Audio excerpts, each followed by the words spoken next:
Hey, how's it going? Welcome back to another episode of the Ultimate Ironman. And last video, we did a lot of freaking stuff.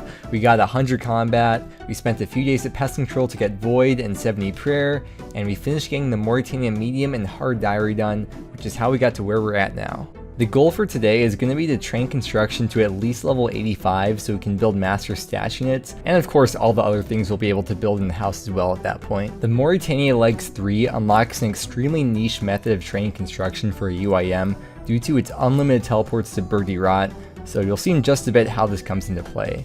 But this is what the last few weeks of training Slayer and all the other things that we've done has all led up to.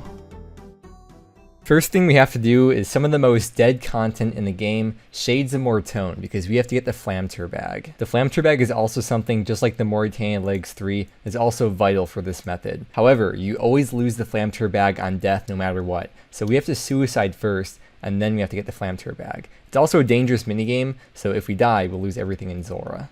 So I'll have to be extra careful. Okay, we always gotta double check, make sure there's nothing here at Zora already, so we're good. These are the 8 items I want to keep.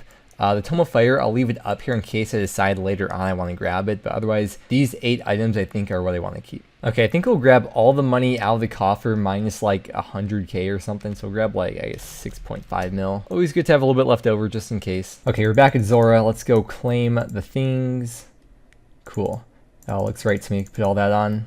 Well, some of it on. Now we have to actually get the Flamtur bag. So I think the melee sep I'll be using for this will be the Void Melee, which we just got in the last video, which is very convenient. So we'll grab that out of the armor case. A long time ago, after the Shades of Mortone quest, I made sure to use the Serum 208 on Razmire, the general store guy, so that way he'd be permanently cured. And because of that, we can do this method. He has all these useful items, and it's almost everything that we need to do the Shades of Mortone minigame. Okay, now let's use all these olive oils on here to make the Sacred Oil, which is what we're going to need to do this thing. Okay, we'll use the first set of Pyrologs on here, and we were hoping for a key. You get prayer XP from doing this as well. Alright, nice, let's head on in there. Okay, killed a few of these guys in the first room to get their remains. Hopefully we get the key for the next room from these ones. Give me that prayer XP.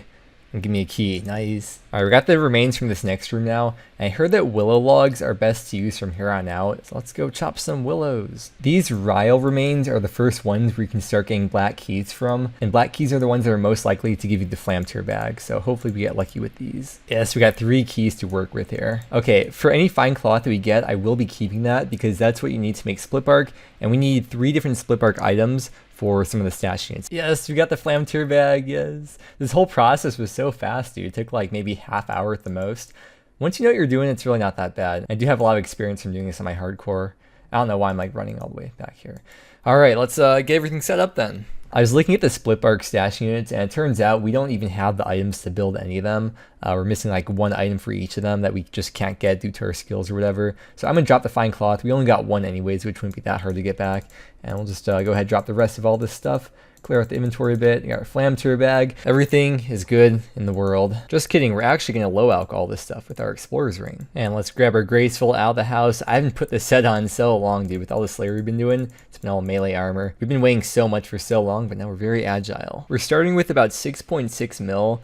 And I think I'll buy about 2,000 law runes. That should be just over enough of what we'll need, or maybe a lot over enough. It's not a big deal to have to come back here to buy more though. Okay, here's the last of the runes we'll be buying, and we still have 6.1 mil left over. It's a lot easier to buy runes now since they got rid of the hop limit. You could hop as many worlds as you want. Okay, we got our saw and hammer out of the tool store thing over here, and we're almost ready to go. Alright, when you spawn into your house, you spawn on this tile right here on the north side. So this room's gonna be the closest to get to.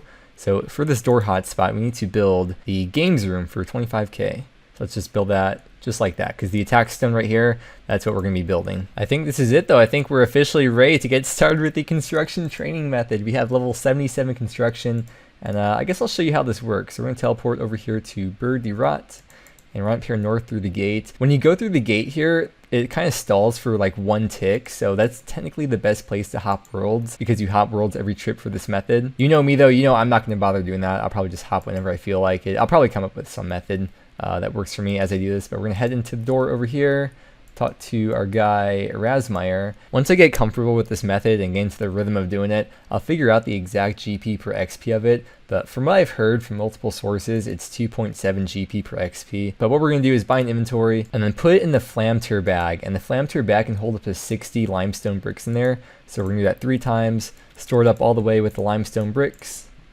And what's the cost after the 3rd inventory? Okay, so it does go up quite a bit. And then we'll buy the 4th inventory just to keep on us. And you can see we can't put in the bag then because it's full.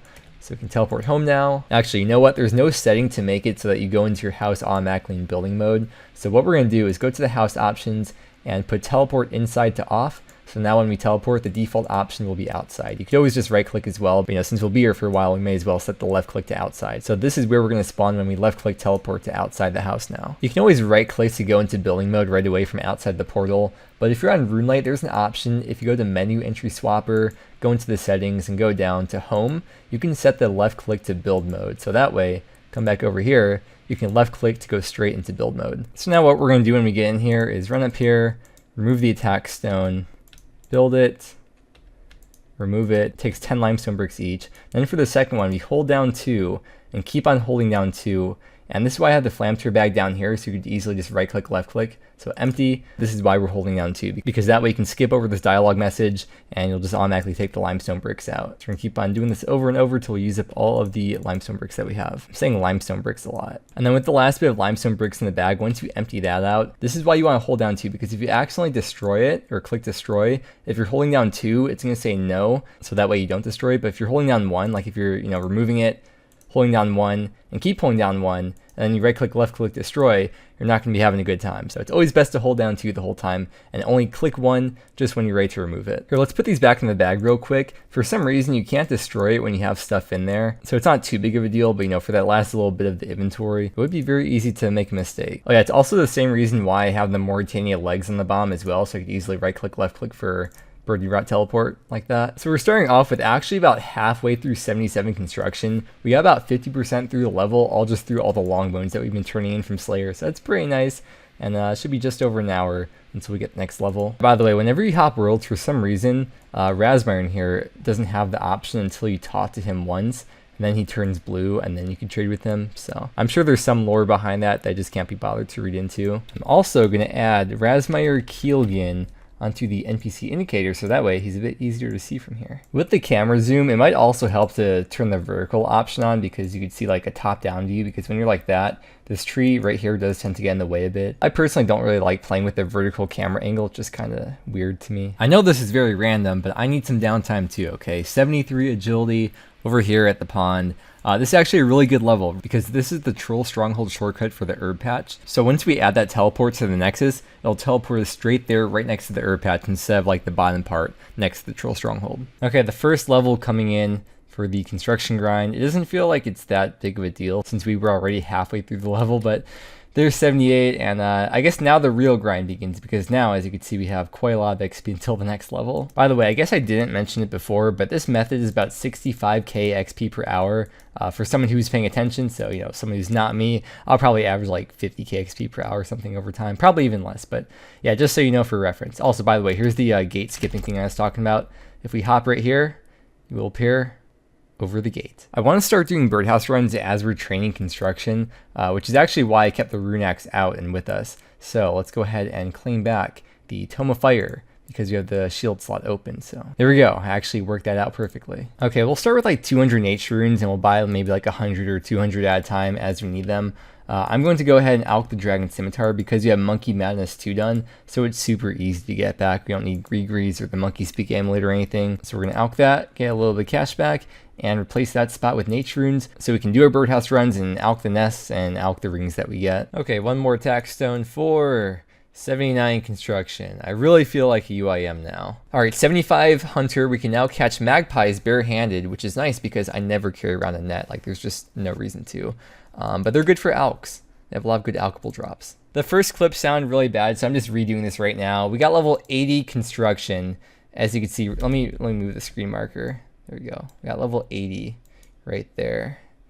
Twitch.tv/wild_market, by the way. Once again, another full magic level, pretty much all from alching, like maybe 90% alching and the rest from mostly teleporting is probably the other 10%, with maybe a little bit of reanimating in there. But yeah, pretty much all from alching, dude. You know what? Even though this is a construction video, I think we've gotten more non-construction levels than construction levels. Okay, finishing up this birdhouse run here, and this is the end of the first full day of construction. I want to show you the XP rates. Keep in mind, I was streaming most of this time, so obviously the construction XP especially is not ideal whatsoever. It should be almost double the rate, but because, you know, reading the chat and doing birdhouse runs, you can see I spent a few hours of my downtime fishing as well. 370k XP for the first day. I think we'll be 85 in a few more days. Okay, here we go. Next construction level. 81. Look at that, 1799 total. It's just now hitting me how close we freaking are to 1800. Hey, just found out also with that last total level, we are now in the top 500 overall for UIM. So I guess it shows you how dead the game mode is, but hey, it can't be a dead game mode if it's never alive, right? Right, guys? All right, here we go. Sweet, sweet 1800 total level. Every time we hit a 100 total level milestone, I always feel like the last 100 levels have gone by so fast. Oh, it's the highest tier now for Tithe Farm for when we get the seed box and the all the stuff from there. 1800. Wow. Still getting more non-construction levels in this construction video than construction levels, which is pretty ironic. One more. Here we go. 82 construction. I should really get rid of these every time I record the screen, but yes. 82, 3 more to go. With 82 now, we can actually boost with the saw and the T to build the master stash units. Because if you boost with the T and leave the house, I believe you still keep the boost. Only issue with that though is that some of the stash units are way far out of the way, like the one Ivan's Temple with the Ivan Staff and the Mystic. There's no way we could even keep the boost for that. Plus all the other stuff we can build. So we are going to keep on going till 85. That is the goal. All right, we got an easy clue from birdhouses. Bandless page 2. So this is a new page, so I'm going to add it onto the Google Doc and put that in the book. Unfortunately, we don't have the Drayman staff on us. We got to run to the lighthouse. But yes, after this, back to construction. Is this my first Calquat tree? Okay, cool. Yeah, it's an elite task for Karamja. I thought I might have checked one, but yeah, we got that. Nice. And there is level 83 construction. Keep on going, keep on going. Another non-construction level, there's 76 Hunter. I'm sorry it's not construction, it's just, it takes so long between each of these levels, but yeah. Oh, here it is. 84 construction. Stay strong. One more to go. Just like talking to myself here. Well, this is it, the final build of the attack stone that we need for level 85 construction. That is so satisfying. We're done with construction. We do have enough money to go on to 86, which honestly, I wouldn't mind doing this all the way to 99 if we had the money, but we do need this money for other things, some very important things actually that we'll be building soon. If we did go to level 86, the only real thing that I'd be able to build from doing that is the final upgrade of the Nexus, but we could still upgrade it one more time for 4 more teleports, so it's not that big of a deal.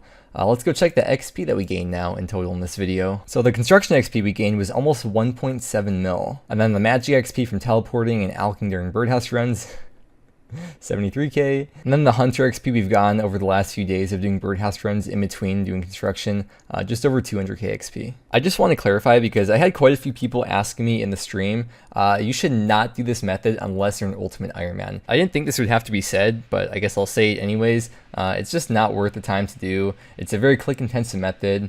You know, of course, Runescape is a game, so if you do enjoy doing a method, of course, then you should do it. But, you know, speaking efficient-wise, it's not worth it if you're not UIM. And you should all know by now that I'm very, very inefficient, especially when I'm streaming. But in total, this grind took about 45 hours of just straight up doing construction. But now that we have 85 construction, we have a lot of things to build, a lot of upgrades we have to make for the house, some of which require spending some time in the wilderness. But we're going to be doing all that in the next video, though, because there is a lot. Oh man, fairy rings, master stash units, jewelry box, the costume room. We got a lot to do, man. We're going to spend all the time next video building a bunch of things, which is why you have the money left over, because we're going to need a lot of money for that. But yes, that's going to wrap it up for today. So thank you very much for watching. I really hope you enjoyed, and I hope that you have a wonderful day, and I will see you again next time.